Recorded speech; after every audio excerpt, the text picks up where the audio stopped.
Hello, this is Mark Kilgore, the bedbug engineer, and this is Lil Sosa, the pit bulldog puppy engineering technician.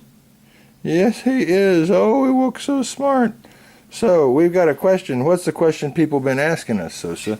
The question that people have been asking is, what temperature do you need to get in the heat treatment? The temperature that the good sources say, well, pretty much everybody out there on the internet will say 120 degrees, you get to 120 degrees, you're good. I wouldn't take it to 120 and stay.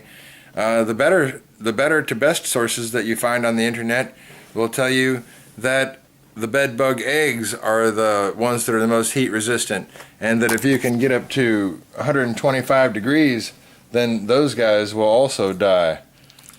Now, I personally like to go a little farther. I've got a thermometer that goes to 128 degrees, and I like to bury that thing at 128 degrees.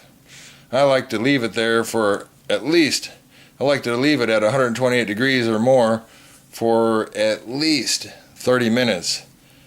Probably at least 45 minutes. I would prefer at least an hour at least 128 degrees. That is the temperature that I recommend. I like 128, 130 degrees for at least an hour. That should do everything that a heat treatment is going to do for you.